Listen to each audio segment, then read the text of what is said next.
Buongiorno, pozdravujem vás z tohto autoštúdia. Toto video sa týka kampane Vypni telku, zapni seba. Chcel som ho natočiť vonku a pekne pri zelení, aby sme zvýraznili, že počas kampane treba vypnúť telku a treba ísť von a treba zažiť zeleň a podobne. Ale hanbil som sa kričať na ulici, pretože nemám moc dobrý mikrofón na tomto mobile. Jedna z víziev tejto kampane je aj Vypni Facebook, zapni seba. Každý z nás to pozná, ja tiež prídem domov a sadnem si do kresla, pozriem Facebook 10 minút. A potom možno niečo, pripravíme si večeru, kým sa to hreje, Twitter 15 minút.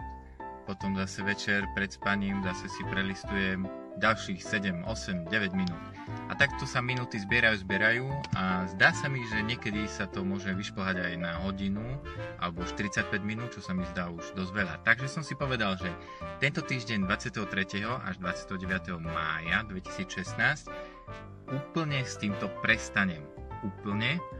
A budem to venovať niečomu užitočnému, niečomu, čo som dlho odkladal a čo som vždy túžil urobiť. Niektorých prekvapím a niektorých zase nie, ale rozhodol som sa vymeniť celý môj čas na sociálnych sieťach za to, aby som konečne prečítal Danteho božskú komédiu. Tu je krátky úryvok. Miernosť.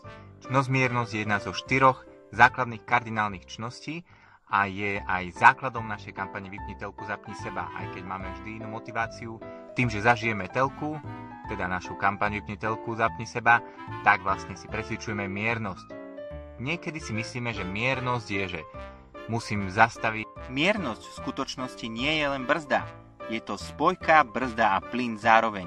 Keď idem do zákruty, najprv pribrzdím, keď zo zákruty odchádzam, tak pridám plyn. To je miernosť.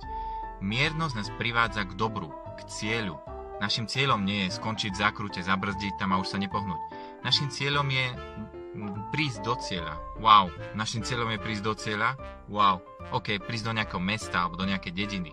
Tam, kde nás zavolali. Alebo kde sme si to vybrali. Alebo proste nás tam niekto poslal. Alebo sme si povedali, že tam musíme ísť. Alebo tam musíme ísť nakúpiť. No, chápete, to je jedno. Čiže miernosť využíva všetky tieto 3. Cieľom je teda prežiť dobrý život. A ja si myslím, že k môjmu dobrému životu patrí aj to, aby som mal prečítanú božskú komédiu od Danteho. Pretože všetci ľudia, ktorých obdivujem, ktorých sledujem, ktorí prednášajú, sa na túto báseň odvolávajú a ja by som teda rád vedel a prenikol do nej ešte bližšie.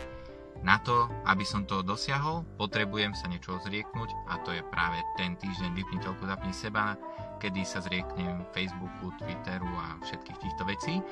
A čiže trochu pribrzdíme v sociálnych sieťach, aby sme pridali plyn v klasike. Verím, že každý z nás teda vie, čo je jeho cieľom, čo je dobré pre neho a teda vie, ako prežiť tento týždeň Vypni telku, zapni seba. Najmä sa teda pridajte, bude nás dosť, bude nás skoro 6 000. Super je robiť program pre decka, ale môžete to použiť aj vo svojom osobnom živote. Je čas zmeniť sa. Tých, ktorých zaujíma božská komédia od Danteho a viete po anglicky, pošlem vám dole veľmi zaujímavý link na jednu mini prednášku o tomto